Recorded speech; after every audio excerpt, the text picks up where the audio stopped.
క్రైస్తవులు దేవుడు ఈరోజు మనకు అనుగ్రహించిన మాటలు. ఈరోజు ఏదైనా బలహీనతతో నీవు ఉన్నావా? దాని నుండి విడిపించమని ప్రభు నీవు అడుగుతున్నావా? నీవు దేవుడు చెప్పిన మార్గంలోనే నడుస్తున్నావా?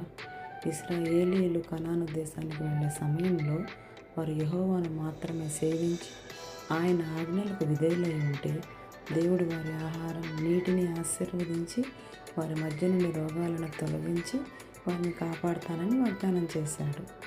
మనము కూడా దేవునికి విధేయతతో జీవించి ఆయనను హృదయపూర్వకంగా ఆరాధిస్తే దేవుడు మన జీవితాన్ని కాపాడి మనకు బలం మరియు స్వస్థతను అనుగ్రహిస్తాడు.